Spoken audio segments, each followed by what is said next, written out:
I'm actually going to take all of the neuroscience out of this talk except for the very last slide. And if any of you are interested in at least how I think any of what I'm going to talk about applies to neuroscience, I'd be happy to talk to you about it later. We've heard a lot about quantum theory at this meeting. And what I would like to do is very focused. I'd like to talk about basic consequences of quantum theory as it is, without additional extensions, what it tells us about observation. So let's see if I can work this. Yes. So why am I talking about observation and not, say, consciousness or awareness? Observation is a term that's used very often in physics, and it's kind of a stripped-down notion, but it does imply certain very particular things. So an observation has to be recorded somehow, and it has to be reportable. And typically it doesn't matter, or it's considered not to matter, what does the recording and what does the reporting. So it can be a person, it can be a computer, it can be a hunk of lucite plastic that a cosmic ray passes through and leaves a track that you can see with a microscope. So the track is a recording. But this case points out something. The reporting by the lucite to us, for example, or to some third party, requires a physical interaction. And in exactly the same way, if someone publishes a paper in Physical Review that reports some results, then I've got to physically interact with that object, the copy of Physical Review, in order to get the information. So reporting requires physical interaction, and that's going to be important. Now, observation requires awareness, but it requires awareness in the usual physics sense only in a very, very stripped-down way. It requires differential responsiveness. So, if I record my notes on this piece of paper, the paper has to differentially respond to the ink. Some parts of the paper attach themselves to the ink, and other parts don't. So that's differential responsiveness. It's a very simple concept.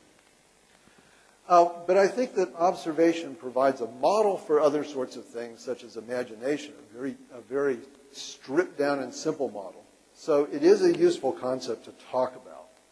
And it maintains some consistency with the use of this term in physics. So why quantum theory? We've had lots of motivations for talking about quantum theory. And my motivation is also fairly simple. If we want to understand observation, we have to understand what's out there. So if we think of observation as some sort of interaction between us and the world, we're not going to be able to say anything at all about observation unless we can say something about the world. So talking about the world means considering physics, and that means considering quantum theory. So that's why we're talking about quantum theory, just because we want to understand what's going on in the world. So the question is, what is to be observed? And as you all know, there's a very traditional answer. The answer is the classical world. And the classical world can be characterized as bounded objects that move through space and persist through time. So I'm a bounded object, and here I am moving through space. And if you close your eyes and then open them again, I'm still here. You may be unhappy about that, but I persist through time. That's the classical world. Stuff moving, and you can keep track of it. And quantum theory tells us the world's not like that. And it's been telling us for over 80 years now that the world's not like that. And I think it's time we listen to it and ask, so what's quantum physics actually telling us the world is like? And how can we build a theory of observation that's actually fully consistent with what quantum theory is telling us the world is like? So I don't claim to be able to build that theory, but I'd like to sort of point in the direction of what that theory might look like. And I think even pointing in the direction of what that theory might look like leaves us in a pretty interesting place. And if we believe quantum theory, which is a big if, I mean, it's an empirical theory, maybe false, And the history of science, in fact, indicates that it almost certainly is false, because all the theories we've ever had in the past have turned out to be false. So I'm perfectly willing to believe that quantum theory might be false. But if we believe it, then what it tells us about what observation is like, in a sense, defines a starting point for thinking about other things. So if we want to try to develop a theory of consciousness that has to do with how we observe the world, we need to start with what quantum theory tells us the world is like, not start with something else. Okay. So what does quantum theory tell us the world is like? You've seen versions of this slide before, but I want to spend a little bit of time on it. This is the canonical double-slit experiment, and this experiment was done with water waves probably 2,000 years ago, whenever someone bothered to build a breakwater that had two openings in it. And it was done with light by Young in the early 1800s, and that sort of established the wave concept of light against Newton's particle concept of light. And then in the early 1900s, there were light sources that were turned down far enough that you could get extremely low intensity. So they were starting to understand photons then, and you could at least approach the idea of one photon at a time going through slits. And by the later 1900s, you could actually achieve one photon at a time going through the slits. Early 60s, one electron at a time going through the slits. And this is interesting. Quantum theory was developed in the 1920s. It wasn't until the 60s that anyone managed to do the key experiment of quantum theory with anything other than photons. So the whole thing was an amazing theoretical tissue because the experimental basis really wasn't there in an important sense until the 60s. So since the 60s, we've gotten one neutron, one atom, one on and on and on up to the early 2000s. Zellinger's lab managed to get one buckyball at a time. So that's a carbon-60 nanosphere, pretty big thing, the size of a typical protein, through this double-slit apparatus. And what you always see, no matter what you shoot through the double-slit apparatus one at a time, is the same thing. You see an interference pattern. And as has been pointed out, if you close one of these slits, then you just get a stripe, right? That's the classical particle result. And if you open the slits, you get this interference pattern, which tells you that something is interfering with itself, one at a time, in space. So say this is an electron. The electron travels out of this ion source. It follows multiple trajectories. Feynman has a wonderful picture of it flying all over the universe, coming back and landing on the slits. And all of those possible trajectories interfere, and so you get this interference pattern. It's perfectly equally well to think about this as interfering in time. So one particle goes through here, and it lands someplace on the screen, and the next particle goes through, but its trajectory interferes with the trajectory of the first particle in time. You get the same interference pattern. And you can do this experiment in the delayed choice form proposed by Wheeler a couple of decades ago, and the results were just presented in Science, actually in two back-to-back papers a few months ago, done in two totally different ways. So they put this double slit in a superposition of one slit and two, and they don't resolve that superposition until well after the time it takes the particle to get from here to here, and you get an interference pattern whenever the double slit is resolved to have been opened, even though that's done after the particle's already landed on the screen.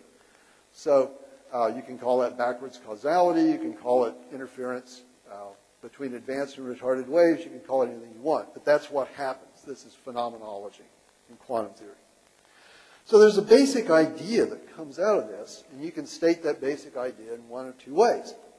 One way is to say the state of any physical system is a linear superposition of all of its possible states.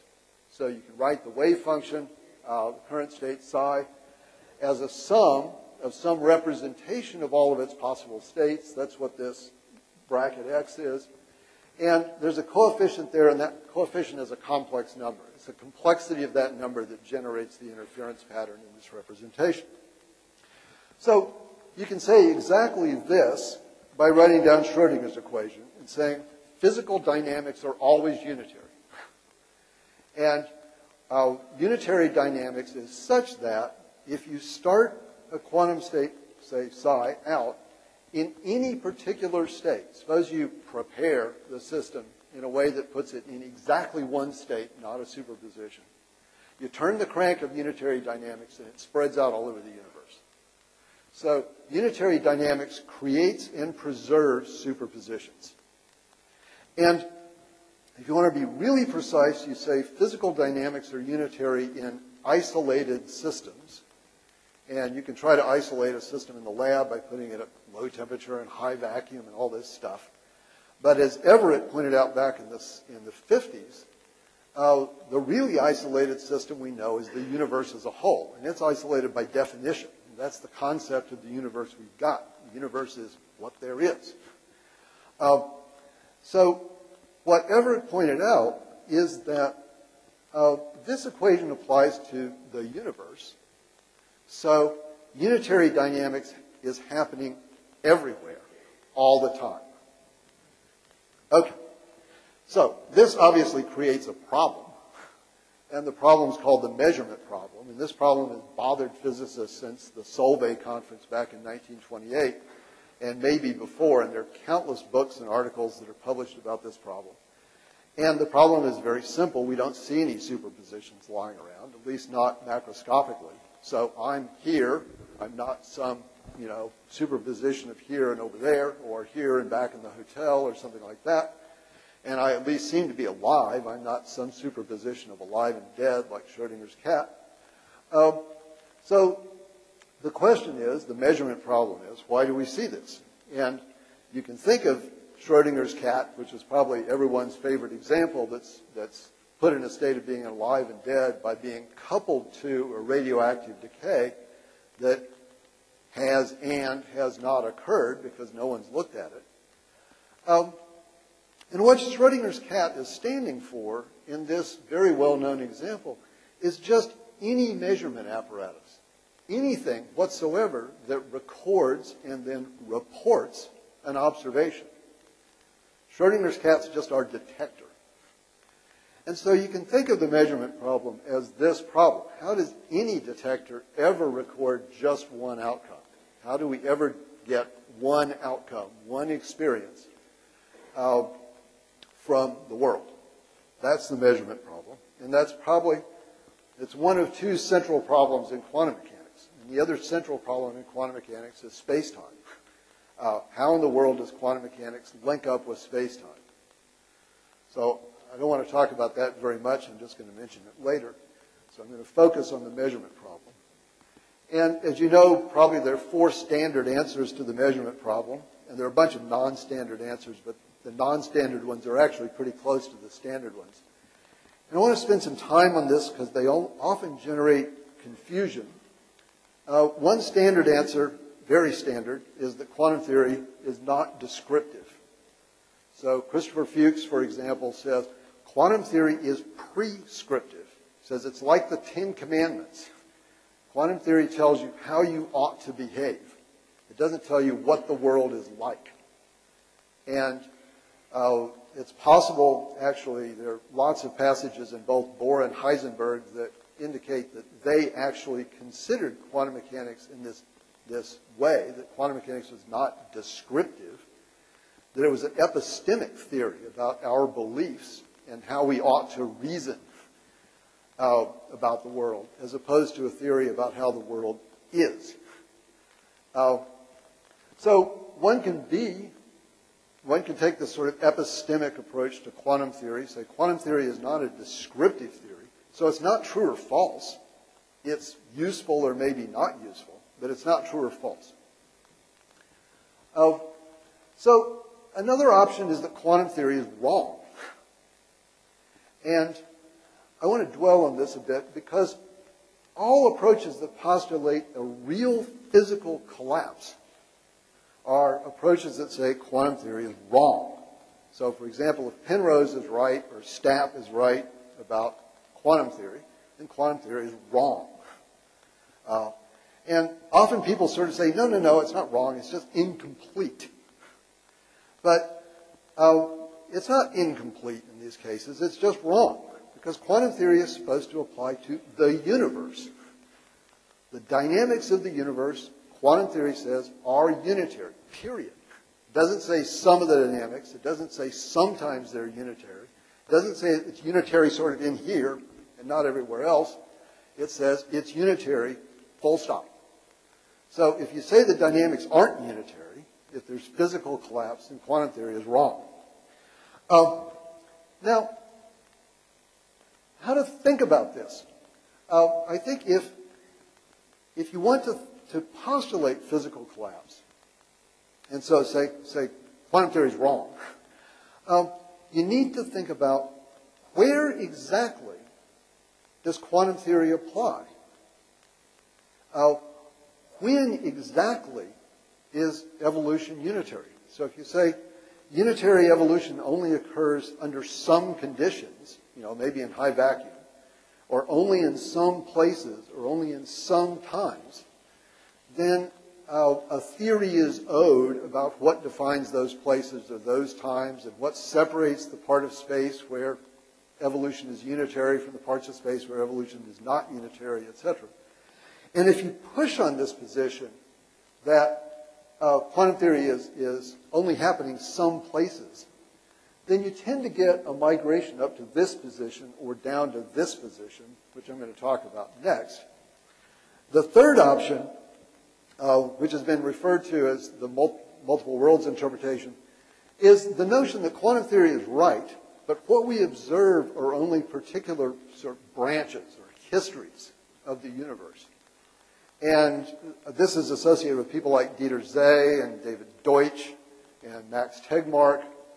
And they tend to use a graphic to explain this. It looks like sort of a film strip that divides. There's a movie going on, and then it divides, and the movie turns out a little bit differently in the two branches.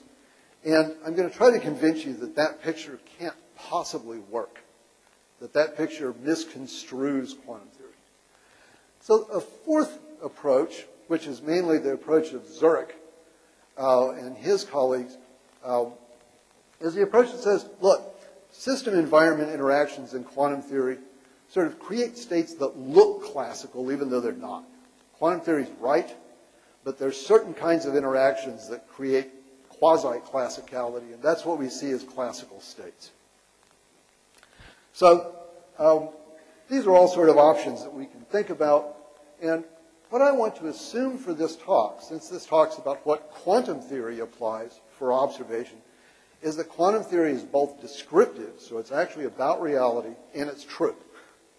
So this is an assumption. I want to make it very clear that this is an assumption, that quantum theory is descriptive and true, that we're just going to explore the consequences of for observation.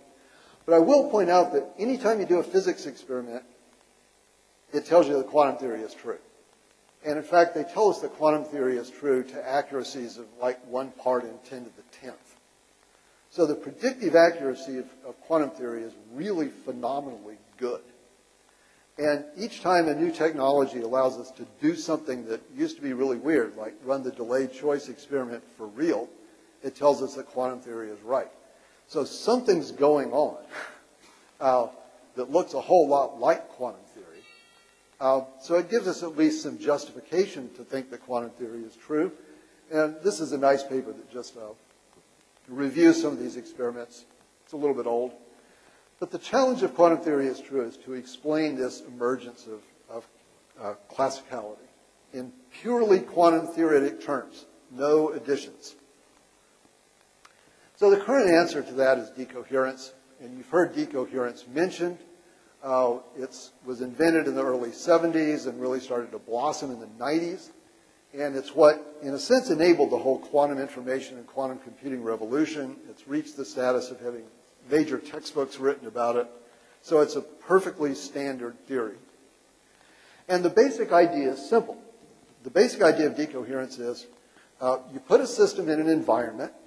All systems are embedded in environments. There's no really any such thing except the universe as a whole as an isolated system. Even in a vacuum box in a laboratory, an electron is interacting with stuff. Right? Cosmic rays, for example, will zip right through almost any vacuum box we create unless we stick it deep in a mine in Japan or something like that. And even then, neutrinos zip right through. So you can't really isolate a quantum system.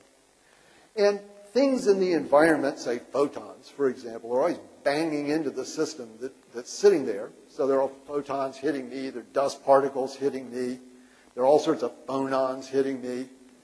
And decoherence theory says you can calculate the Hamiltonian, the interaction between this stuff in the environment and the system, and turn a mathematical crank, and it will force the state of the system, that's S in a bracket, and the state of the environment, or at least the local environment, that's all anyone ever thinks about, into an eigenstate of this interaction Hamiltonian.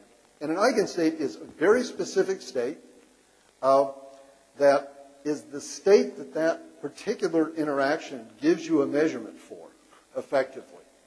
So the Hamiltonian of me right now, if you measure it, is my self-energy, so my body heat and all that other stuff, the amount of energy I contain. So decoherence just says that interactions between a system and environment put the system in particular eigenstates. And that's the theory of Ein selection.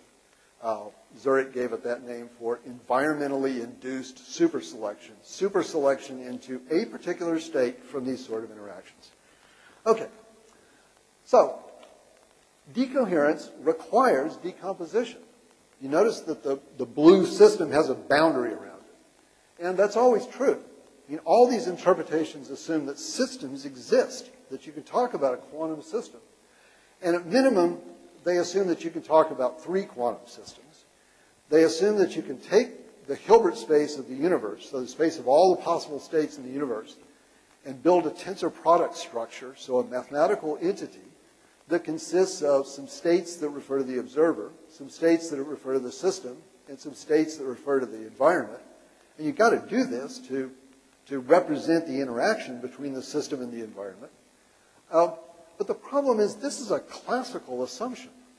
So this is what it looks like, not looked at in physical space, but in Hilbert space. What I've done is draw a line through the set of all possible degrees of freedom in the universe. And I've said there's some degrees of freedom that are part of my system, and there's some degrees of freedom that are part of the environment, and never the twain shall meet. Right? And this is a classical boundary. I haven't said this degree of freedom is partly in the system and partly in the environment. I haven't said this is a superposition, a quantum state relating the system to the environment. I've said it's in the system, no kidding. Well, that's a classical fact. That's a classical assumption. So the situation with decoherence calculations is really making a fudge here. I've specified a classical boundary in Hilbert space. I've turned the crank, right, the mathematical crank, and I've generated a bunch of quasi-classical pointer states, so specific eigenstates. And this is a perfectly good mathematical explanation of why this system is in these pointer states. But it's not an explanation of classicality, because I assumed classicality up front, right? I drew a classical boundary. So it's absolutely no surprise that if I put classical information in, I'm going to get classical information out. So decoherence as an explanation of classicality is logically circular. It doesn't tell you anything. And it, moreover, works for any system you please. So if I write down the Hamiltonian of the universe, I can break that up into a sum of terms that talk about the interaction between every pair of things there are at some level of description that I have to keep fixed so I don't overcount. And then I can rearrange that sum any way I want. I can draw parentheses any place I want. And I can define a system that's arbitrarily disconnected. For example, I can say the system is me and Stuart and the moon, and we're going to measure the state of that system. So it doesn't have to be spatially contiguous or anything. It can be microscopic, it can be macroscopic, it can be anything you please. And you still get the same Hamiltonian. So you still get exactly the same dynamics. So the other way to put that is, I can write down any tensor product structure for the universe I please, and I'm not going to change the Hamiltonian at all. So the Hamiltonian is absolutely independent of where I draw the boundaries in Hilbert space. So physics is independent of decomposition. I made this really big because if you remember one thing, remember this. Physics is independent of decomposition. It turns out this is even true in classical physics. Okay, so what does this mean? It means physics doesn't care about boundaries at all. That means that decoherence can't be a physical process. It's just an informational process, and it has nothing to do with the physics. Nothing. So that says that classicality can't physically emerge from quantum theory. There's no such thing as the emergence of classicality as a physical process. It can be an informational process, but it's not a physical process. Quantum mechanics tells you that by itself, no other assumptions. So it also tells you, I'm sorry, I clicked the wrong button. Goodness. Oof. It also tells you that no bounded systems, no systems with boundaries that I've drawn or that anyone else has drawn can be special in any way. By special, I mean have any influence on the dynamics.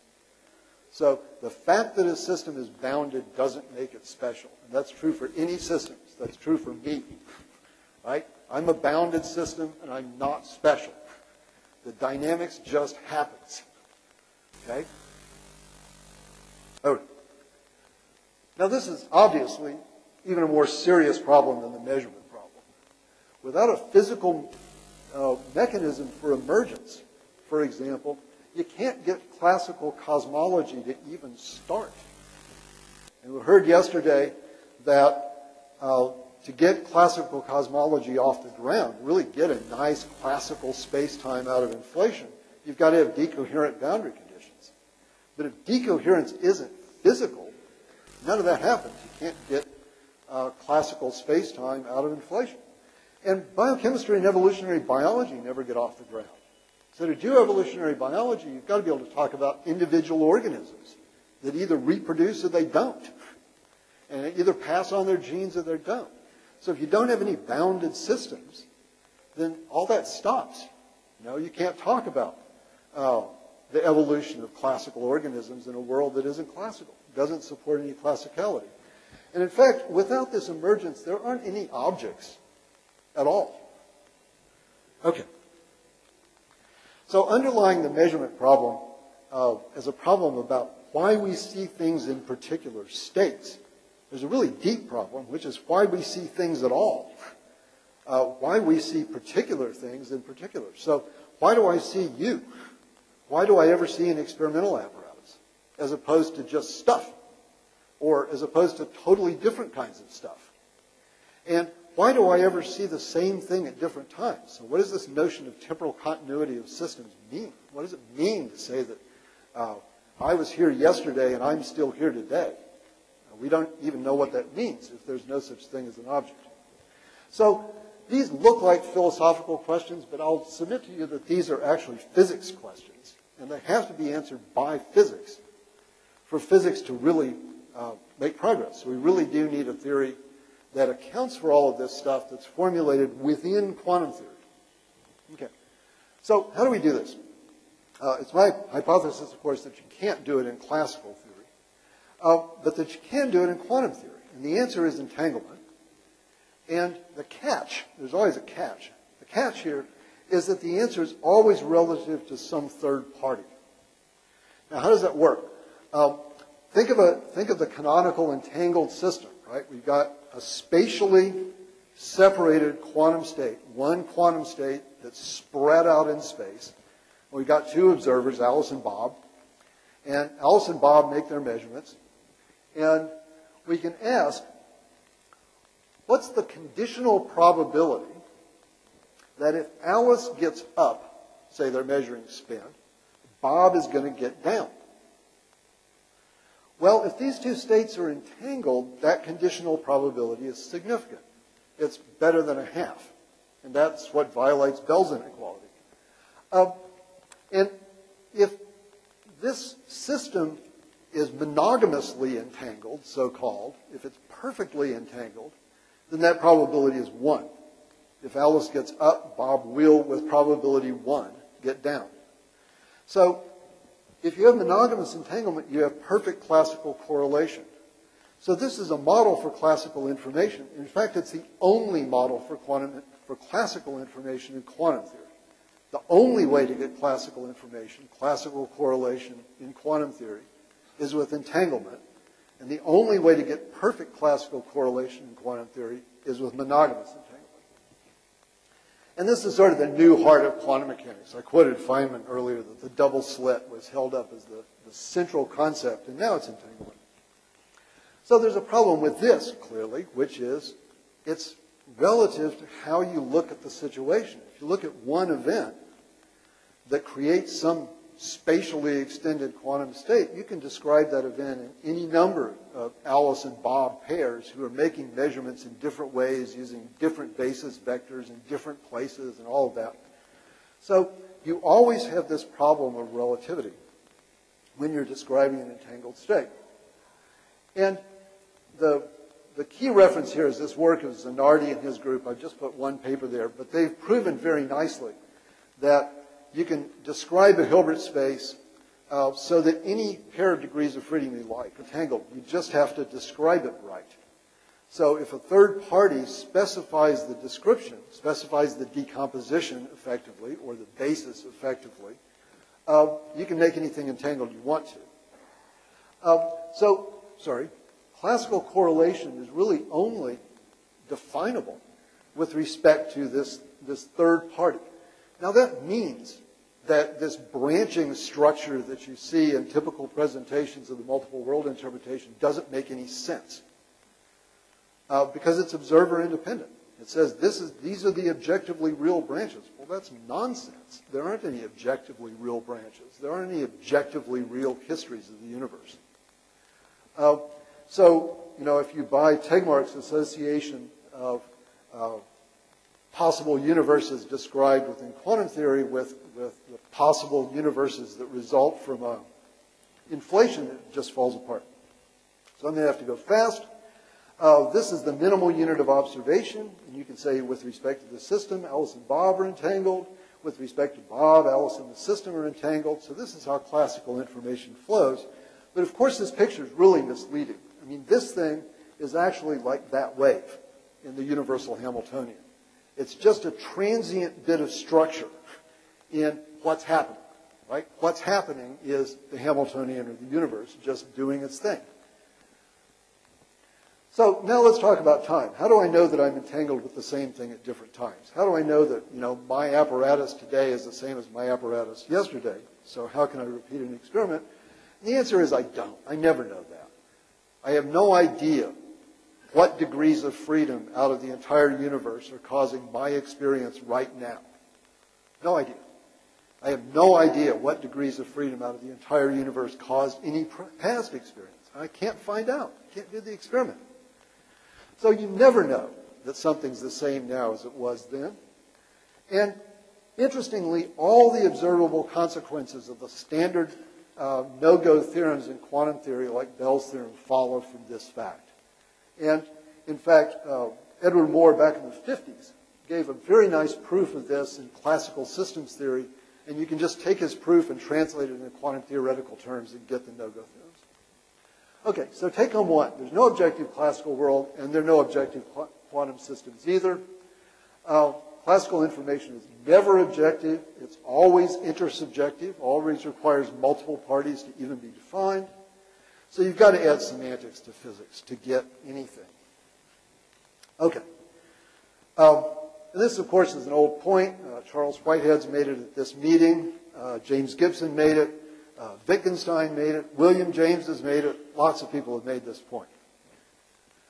So this has to be abandoned. I mean, we have to get rid of dual thinking about duality, to do physics. This has to go. And I want to quote Jack Ellis here. He said, one system, yes, one system, no duality. Forget about that. Or it's impossible to actually talk about observation in quantum theory. So we need to replace it with something that looks like this. If we think of physical reality as what's happening in Hilbert space, as the Hamiltonian just doing its thing, then all this other stuff is semantics. All this other stuff is interpretation. And it's intersubjective.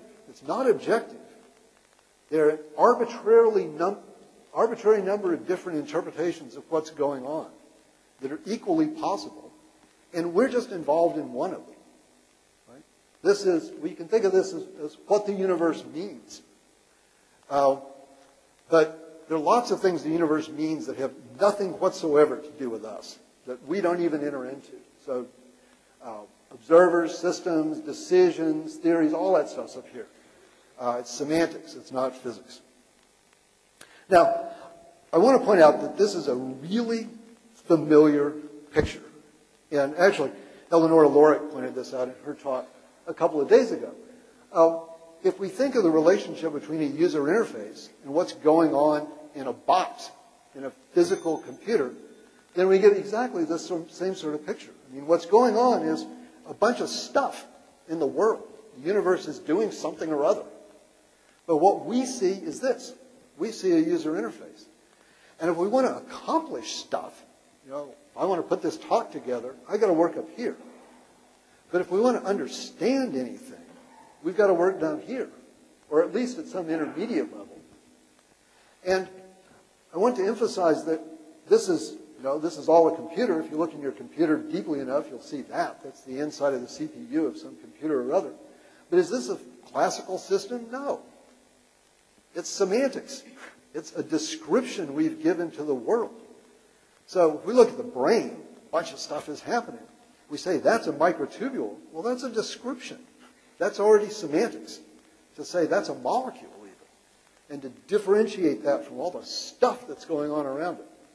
So please don't think of classical and quantum computers as being different things. They're just different descriptions of what the universe is doing, or even what a kind of localized part of the universe is doing.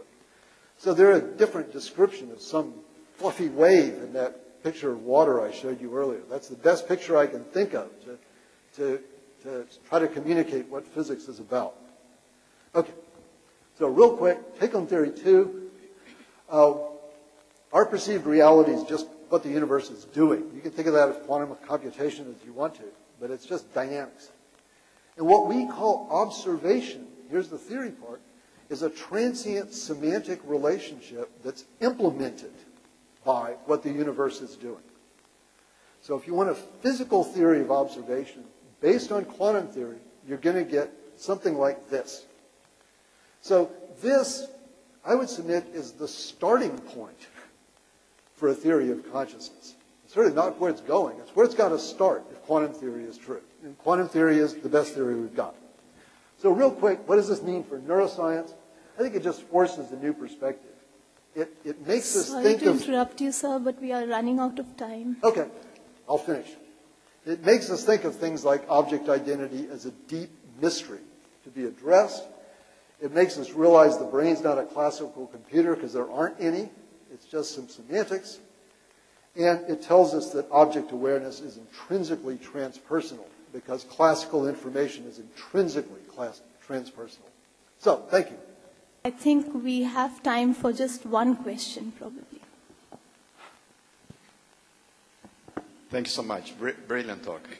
I wanted to get your take on some of the efforts to move away from unitarity, namely the nonlinear Schrödinger equation. Do you hold much hope for that path?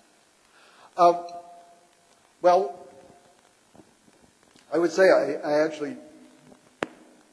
I don't see much reason for it at this point from an empirical point of view, since the Schrödinger equation seems to do just fine.